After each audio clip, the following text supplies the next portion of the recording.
Menjadi manusia Paskah. Manusia Paskah adalah manusia yang kehidupannya dalam pengharapan Allah karena anugerah kebangkitan. Allah bertindak dengan kebangkitan Yesus. Di sini kita bisa belajar dari gereja purba yang menafsirkan bahwa peristiwa Paskah merupakan peristiwa di mana Allah turun tangan dalam sejarah. Paskah dijadikan momentum yang sangat mempengaruhi perjalanan sejarah selanjutnya. Kebangkitan Yesus tidak mengakhiri sejarah, sebab sejarah berlangsung terus. Namun di pihak lain, sebuah sejarah baru atau zaman baru telah dimulai dari peristiwa ini. Menjadi manusia Paskah. Manusia yang mengalami kebangkitan Yesus dalam kehidupannya. Melalui pengalamannya itu, manusia Paskah memancarkan terang kebangkitan di tengah dunia yang penuh gejolak. Dengan semangat persekutuan Bapa, Anak, dan Roh Kudus, terang kebangkitan dihidupi bersama komunitas gereja sebagai persekutuan yang saling menumbuhkan pengharapan.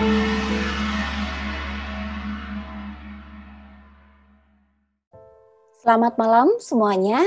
Jumpa lagi dalam pelayanan online GKI Pakuwon kali ini dengan podcast ministry yang perdana. Kita akan mengupas kata-kata sulit di seputar masa raya Paskah selama bulan Maret 2021 ini, yaitu Eli Eli lama sabachtani, ichthus, dan kenosis. Dalam perjalanan kita dalam masa Prapaskah ini, mengenal dan berjuang untuk menjadi manusia Paskah yang sejati. Hari ini kita bersama fit kita, Saudara Sapian Purnama M. Amin, akan ngobrolin tema kenosis. Oleh karena perbedaan zona waktu, malam hari ini podcast ministry dilayani dalam kanal YouTube. Bagi Bapak Ibu Saudara yang berkenan untuk menyanggah atau bertanya, maka dapat menuliskan sanggahan atau pertanyaannya melalui komen di kanal YouTube GKI Pakuwon. Mari kita mengawali podcast ministry ini dengan berdoa. Kami bersyukur kepada Engkau ya Tuhan, karena Engkaulah yang membentuk kami dari hari ke hari, dari waktu ke waktu, menjadi semakin serupa dengan apa yang Tuhan kehendaki untuk kami teladankan dalam kehidupan kami hari lepas hari. Pada malam hari ini kami akan bersama bergumul dan menggali makna kata kenosis, dan biarlah Tuhan yang menolong kami untuk kami bukan hanya memahaminya, tetapi kami memiliki keberanian dan juga kemampuan untuk melakukannya dalam keseharian kami, sehingga kami boleh bersama-sama berjuang menjadi manusia Paskah yang sejati. Biarlah Tuhan memberkati hamba-Mu yang akan menyampaikan kebenaran firman Tuhan, dan biarlah Tuhan memberkati agar melalui apa yang bersama-sama kami percakapkan, jemaat Tuhan boleh terus bertumbuh di dalam iman, pengharapan, dan kasih. Di dalam nama Tuhan kami Yesus Kristus kami berdoa dan mengucap syukur. Amin. Bapak Ibu Saudara, malam ini kita akan ngobrol bersama dengan saya, Pendeta YM sebagai podcaster. Dan mari kita berkenalan dengan fit kita malam hari ini. Beliau dikenal dengan nama Saudara Sapian Purnama M. Amin, berasal dari Jakarta dan saat ini melayani di Indonesia Presbyterian Church di Sydney. Beliau pernah melayani di GKI Pajajaran Magelang dan juga GKKK Kalem Kudus Timika, Papua. Dan minat dalam pelayanannya adalah misi dan konseling. Selamat malam Pak Sapian. Selamat malam. Apa kabarnya? Sehat, baik, makasih. Iya, malam ini Pak Sapian kita mau bicara seputar karya Yesus di dalam kehidupan pelayanannya, yaitu kenosis. Pak Sapian, kenosis itu kabarnya adalah sebuah tindakan yang benar-benar menggambarkan apa yang dilakukan Yesus ketika datang ke dunia, ke tengah-tengah orang yang berdosa ini. Dan tentu tindakan ini bukanlah tindakan yang mudah untuk diteladani, bukan? orang harus benar-benar punya keberanian untuk melepaskan diri pada semua kemelekatan yang ada pada dirinya. Semua kemelekatan yang ada di dunia ini. Siapa yang benar-benar bisa melakukannya? Dan bagaimana gitu ya? Tapi sebelum lebih jauh, mungkin Bapak bisa menjelaskan terlebih dahulu. Apa sih kenosis itu? Mungkin saudara yang membaca flyer podcast ministry minggu ini juga bergumul dengan pertanyaan yang sama. Silakan Pak. Iya, topiknya tentang kenosis ya. Ini istilah yang asing. Mungkin saya mulai dengan cerita pribadi dulu ya. Dulu waktu saya pelayanan di Magelang, saya ingat waktu itu saya pegang anak muda, sudah ada rencana untuk main sama anak muda setelah ibadah. Cuman tiba-tiba dipanggil sama majelis gereja, dibilang ada kerjaan yang harus dikerjain dan nggak boleh ditinggalin. Meski waktu itu saya kerjakan tugas itu, sulit untuk tidak mengakui bahwa saya jengkel. Sebenarnya sudah di planning, kecewa gitu ya, nggak bisa main sama anak-anak muda waktu itu. Pengalaman ini saya pikir bukan pengalaman yang asing buat kita. Ketika ada momen-momen di mana kita harus melepaskan hak kita atau ego kita, entah itu berupa rekreasi, quality time bersama keluarga, waktu istirahat, tahu-tahu dipanggil untuk mengerjakan suatu kewajiban atau tanggung jawab.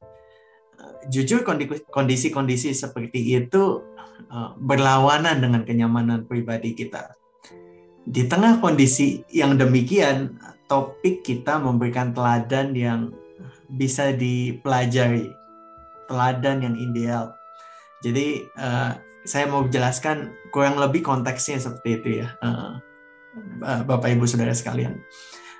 Acuan dari topik kenosis ini berangkat dari surat Filipi yang ditulis oleh Paulus.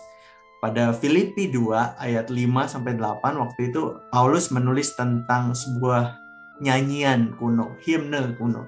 Kalau sekarang kita pakai KJ, NKB gitu ya. Kalau dulu ini lagu nyanyiannya yang dipakai oleh gereja mula-mula. Bunyinya demikian, Filipi 2. Hendaklah kamu dalam hidupmu bersama menaruh pikiran dan perasaan yang terdapat juga dalam Kristus Yesus, yang walaupun dalam rupa Allah, tidak menganggap kesetaraan dengan Allah itu sebagai milik yang harus dipertahankan, melainkan telah mengosongkan dirinya sendiri, mengambil rupa seorang hamba, dan menjadi sama dengan manusia. Dan dalam keadaan sebagai manusia, ia telah merendahkan dirinya dan taat sampai mati, bahkan mati di kayu salib. Nah, Bapak Ibu Saudara sekalian, kata mengosongkan diri yang dipakai di Filipi 2 ayat 7, bahasa Yunaninya keno, biasanya dipakai untuk apa saja. Kita bisa lihat beberapa contoh untuk bisa ngerti lebih baik tentang konsep kenosis ini, keno kata dasarnya. Misalnya di Roma 4 ayat 14 dikatakan, sebab jika mereka yang mengharapkan keselamatan dari hukum Taurat, menerima bagian yang dijanjikan Allah, maka sia-sialah iman dan batallah janji itu. Jadi di ayat Roma 4 ayat 14 ini dijelaskan kalau kita bisa dapat keselamatan lewat hukum Taurat, iman itu jadi sia-sia. Kita sebenarnya nggak perlu punya iman, kerjakan saja hukum Taurat, kita bisa kok selamat. Tapi kenyataannya tidak demikian. Jadi ketika Paulus bilang sia-sialah iman, artinya iman itu jadi tidak efektif. Kata sia-sia di sini pakai keno. Terus contoh lain misalnya di Yeremia 15 ayat 9. Di versi Septuaginta dikatakan perempuan yang telah melahirkan 7 anak merana. Merana ini kata bahasa Yunaninya juga keno. Jadi artinya kehilangan tenaga. Setelah perempuan melahirkan 7 anak, mereka nggak punya tenaga lagi. Dan contoh yang ketiga 1 Korintus 1 ayat 17. Sebab Kristus mengutus aku bukan untuk membaptis, tetapi untuk memberitakan Injil. Dan kata Paulus, itu pun bukan dengan hikmat perkataan, supaya salib Kristus jangan menjadi sia-sia. Kata jangan menjadi sia-sia di sini kembali digunakan kata keno. Artinya Paulus bilang di 1 Korintus, kalau aku ketika mengabarkan Injil tinggal mengandalkan pintar-pintarnya mulut, pintar-pintarnya persuasif, karya salib Kristus, kuasa salib Kristus jadi sia-sia gitu. Jadi dari 3 contoh ini, Roma 4, Yeremia 15, dan 1 Korintus 1, kita bisa lihat bahwa kata keno itu berbicara tentang kekuatan. Nggak ada kuasa, kehilangan tenaga setelah perempuan melahirkan 7 anak, atau dibuat tidak efektif. Kalau bisa selamat lewat hukum Taurat, ya nggak perlu iman gitu. Jadi iman tidak efektif gitu. Jadi kata keno itu berbicara soal kekuatan dan kemampuan. Nah, kalau kita pakai pemahaman ini untuk melihat tadi Filipi 2 ayat 6-8, kita bisa makin jelas waktu dibilang Kristus telah mengosongkan dirinya sendiri, mengambil rupa seorang hamba, dan menjadi sama dengan manusia. Dan dalam keadaannya sebagai manusia, ia merendahkan dirinya sendiri. Kata mengosongkan diri di sini berarti dia melepaskan atau mengosongkan kekuatannya, membuat dirinya jadi tidak efektif, membuat dirinya jadi kehilangan tenaga atau kekuatan. Dan dijelaskan di ayat partisip kata-kata kerja berikutnya, mengambil rupa seorang hamba, menjadi sama dengan manusia, merendahkan dirinya. Ini semua menggambarkan apa sebenarnya arti mengosongkan diri atau kenosis yang Tuhan Yesus kerjakan. Ketika Tuhan Yesus mengosongkan dirinya menjadi manusia, dia merendahkan dirinya untuk mati di kayu salib karena dia taat kepada Bapa. Jadi kurang lebih kenosis itu, dia menghilangkan kekuatannya, mengosongkan diri, bikin kekuatannya jadi tidak efektif. Gitu, Ibu Maria. Wah, menarik sekali obrolan kita malam hari ini. Makin hangat ya bahasan kita, tapi ada hal yang menggelitik dan mulai membuat saya bertanya-tanya nih Pak Sabian. Gimana ceritanya ya Allah bisa jadi manusia? Iya, ini konsep yang memang sulit diterima akal gitu. Gimana Allah yang maha kuasa, maha hebat, maha tahu, bisa menjadi manusia. Bagaimana Allah Kristus mengosongkan dirinya. Ada pandangan yang bilang bahwa pengosongan diri ini berarti Tuhan Yesus menyerahkan beberapa atau semua atribut keilahiannya. Jadi dia lepas maha taunya, dia lepas maha hadirnya, dia lepas maha kuasanya ketika Tuhan Yesus menjadi manusia. Tapi kalau kita bilang Tuhan Yesus melepas atribut itu, otomatis berarti natur keilahiannya atau natur kealahannya berubah. Tuhan Yesus yang di bumi tidak seperti Tuhan Yesus sebelum di bumi. Padahal kita tahu Tuhan tidak berubah dulu, sekarang, selamanya. Ada lagunya gitu ya. Dan Maliaki 3 ayat 6 bilang, bahwasanya aku, Tuhan, tidak berubah. Dan kamu, Bani Yakub, tidak akan lenyap. Jadi Tuhan sendiri bilang kalau aku nggak berubah. Jadi kalau kita lihat Allah tidak berubah, bagaimana bisa Yesus melepaskan kemahatauannya? Waktu dia bilang akhir zaman dia nggak tahu. Bagaimana Tuhan Yesus yang maha hadir jadi terkurung di dalam tempat dan waktu? Bagaimana Tuhan Yesus yang bisa melakukan segala-galanya, jadi capek, jadi lapar? Gimana caranya ini?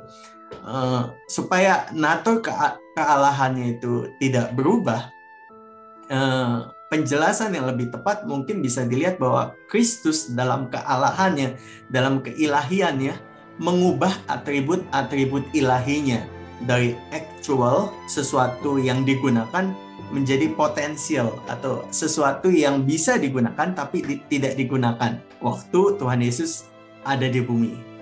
Jadi dengan kata lain, kenosis ini atau mengosongkan diri ini bukan berarti Yesus kekurangan keilahiannya, tapi Tuhan Yesus dalam keilahiannya menambah kemanusiaan, natur kemanusiaan. Yesus yang di bumi adalah Yesus yang ilahi sepenuhnya, tapi juga ketambahan natur yang baru, yaitu manusia sepenuhnya. Jadi dia terbatas, dia membatasi dirinya.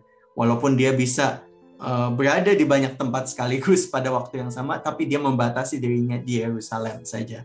Walaupun dia bisa nggak makan, dia bisa nggak minum, tapi dia membatasi dirinya. Bagaikan ketika dia lahir, seorang bayi yang lapar, yang haus.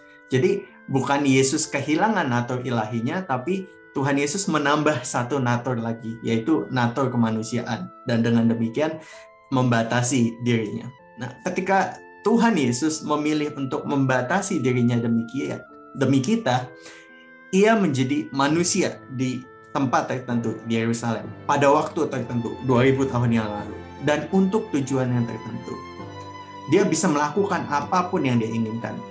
Tapi yang dilakukannya justru sebaliknya. Dia sengaja memilih kehidupan yang menghamba, melayani, mengosongkan dirinya. Walaupun dia raja, segala raja, Allah, dia bisa melakukan segala sesuatu, tapi dia memilih untuk merendahkan dirinya dan melayani. Dikatakan dalam keadaan sebagai manusia, ia telah merendahkan dirinya dan taat sampai mati, bahkan sampai mati di kayu salib. Tentu banyak yang dilakukannya yang melampaui kapasitas atau kemampuan kita. Namun dalam sosoknya sebagai manusia, kita dikasih kesempatan, kita dikasih teladan untuk mengikuti jejaknya. Jadi bagian kita itu tinggal milih mau ikut agenda pribadi atau agenda Allah. Dan Kristus ketika jadi manusia memilih untuk melakukan agenda Allah, Bapa yang mengutus dia. Saya pikir itu jadi bukan kehilangan natur, bukan kehilangan atribut-atribut keilahiannya, maha tahu, maha kuasa, maha hadir, tapi dia menambahkan satu natur lagi, natur manusia. Oke, kita tadi sudah membahas panjang lebar mengenai Alkitab di masa dulu, di masa Alkitab. Nah, Pak, kira-kira bagaimana relevansinya untuk kehidupan kita di zaman ini, di masa sekarang ini, khususnya berkaitan dengan penghayatan masa raya Paskah ini, Pak Sabian? Mungkin kita bisa lihat dari konteks dekatnya di Filipi dulu ya. Paulus ketika menulis kepada jemaat di Filipi, di pembukaan suratnya itu, di ayat 3, Paulus bilang, hendaklah kamu tidak mencari kepentingan sendiri atau sanjungan yang sia-sia. Jadi tampaknya di gereja Filipi ada orang yang coba mencari kepentingan sendiri, mengagungkan dirinya sendiri, hebat-hebatan.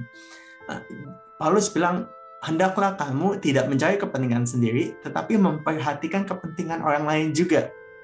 Sikap yang demikian tidak bisa tidak perlu dilandasi kerendahan hati.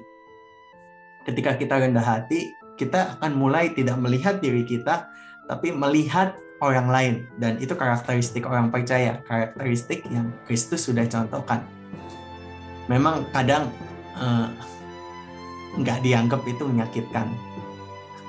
Entah berapa kali saya pernah dengar cerita di dalam gereja, ada orang yang sudah habis-habisan mengorbankan ini dan itu, melayani ini dan itu, dan ketika satu momen, entah konflik atau apa, tidak hanya diakui semua kontribusi dia, tapi malah diinjak, diremehkan, disia-siakan.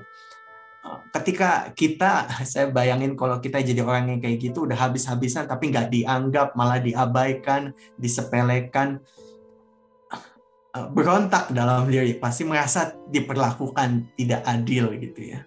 Cuman di sini saya pikir ini tantangan yang dihadapi oleh jemaat Filipi, dan Paulus mencoba mengingatkan dengan mengambil contoh yang Kristus sudah kerjakan buat kita ketika dia jadi manusia, Allah jadi manusia.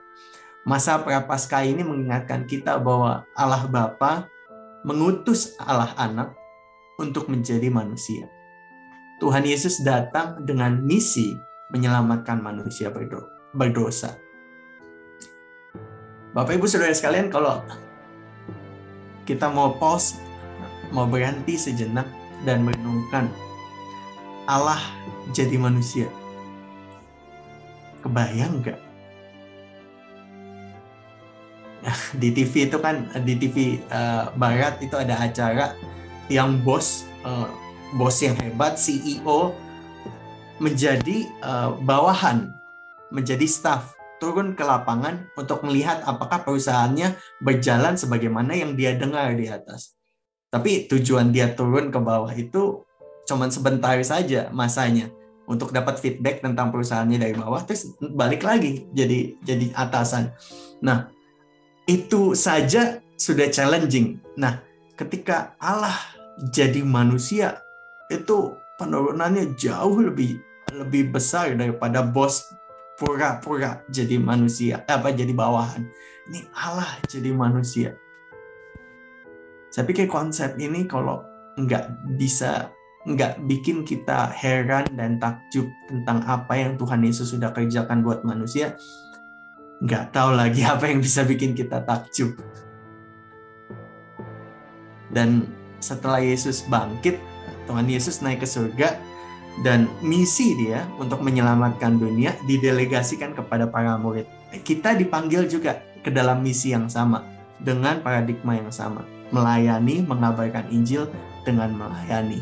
Jadi relevansi kenosis buat kita sekarang, saya pikir ketika kita mengabarkan Injil, karena itu amanat agung Tuhan Yesus, Matius 28, 19-20, ketika kita mengabarkan Injil, kita perlu mengerjakannya dalam sikap yang melayani, baik secara pribadi maupun secara komunal, dan dalam macam-macam aspek. Membawa kabar baik ini dalam segi sosial, segi politik, persahabatan kita, kerjaan kita. Ada satu politikus Kristen Amerika namanya Dennis D. Souza. Dia bilang bahwa kekristenan meningkatkan gagasan tentang pertanggungjawaban politik dan sosial dengan memberikan model yang baru. Model kepemimpinan yang melayani, servant leadership.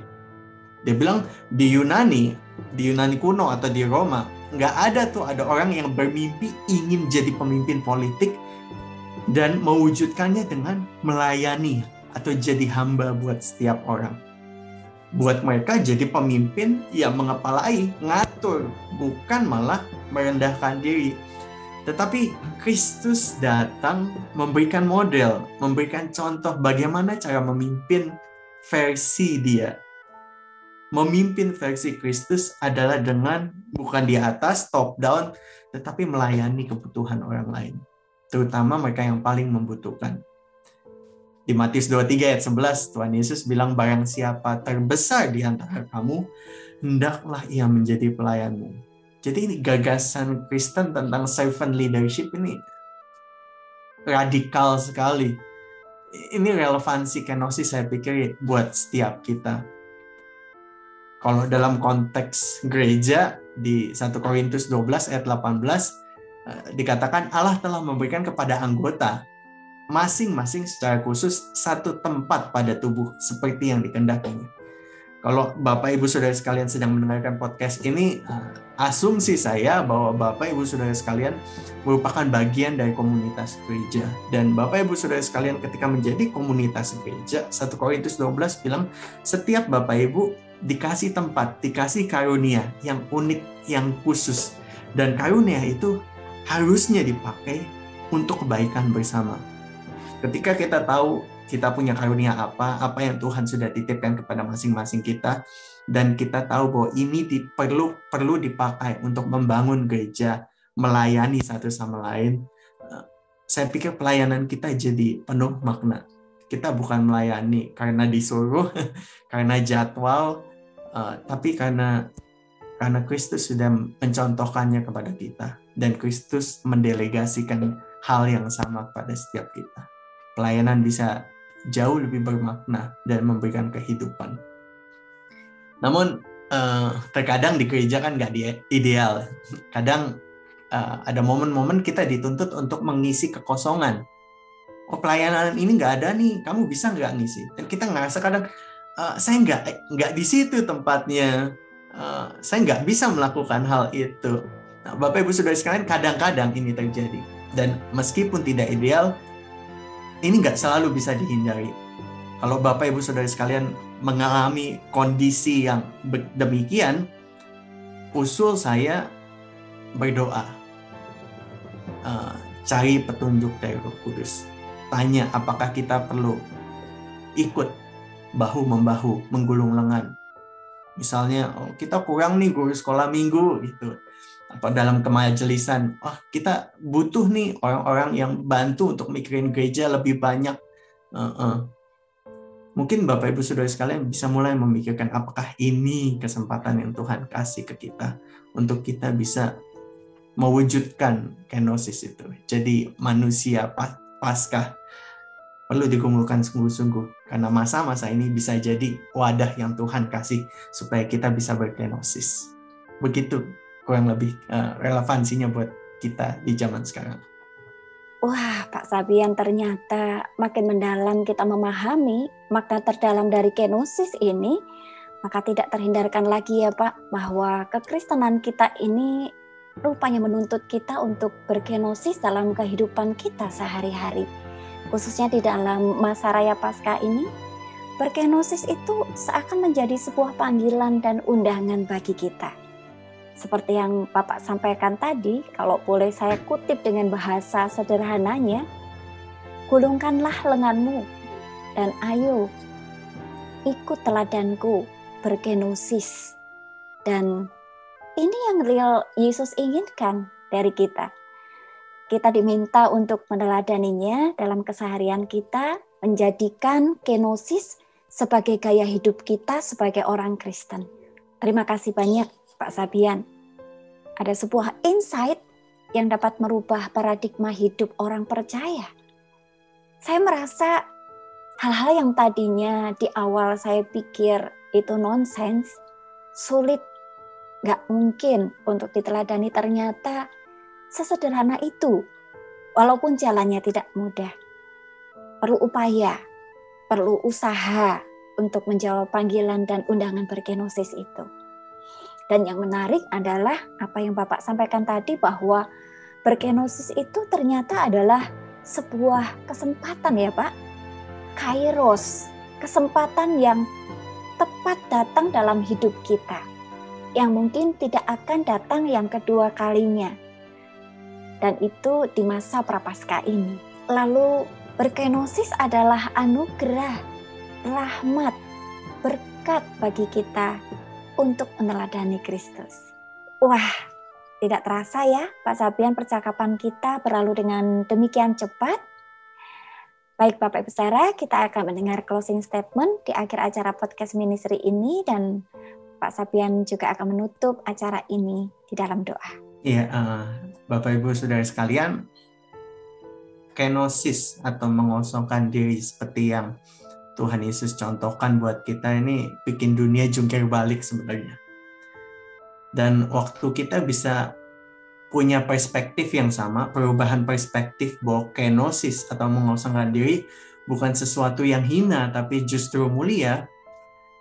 Ketika kita di dalam kehidupan kita menghadapi satu tugas yang tidak menarik, ketika perspektif kenosis ini ada, tugas yang nggak menarik itu bisa berubah menjadi, seperti yang tadi udah disampaikan, menjadi kesempatan untuk meneladani Kristus.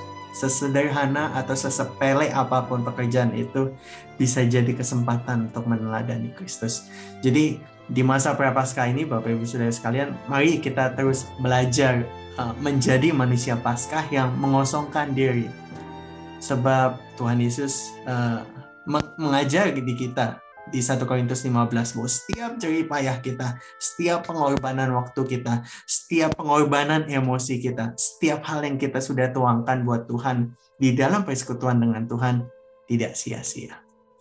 Mari kita berdoa. Bapa, kami bersyukur karena di tengah dunia yang sikut sana sikut sini berjuang untuk menjadi yang terbaik dengan mengorbankan orang lain, kami melihat teladan putramu Yesus Kristus yang meskipun ilahi mau mengosongkan diri, mengambil rupa seorang hamba, jadi sama seperti kami dan taat bahkan sampai di kayu salib, mengorbankan diri membuat setiap kami manusia berdosa yang gak ada artinya sebenarnya di hadapan Tuhan, tapi jadi berharga karena pengorbananmu.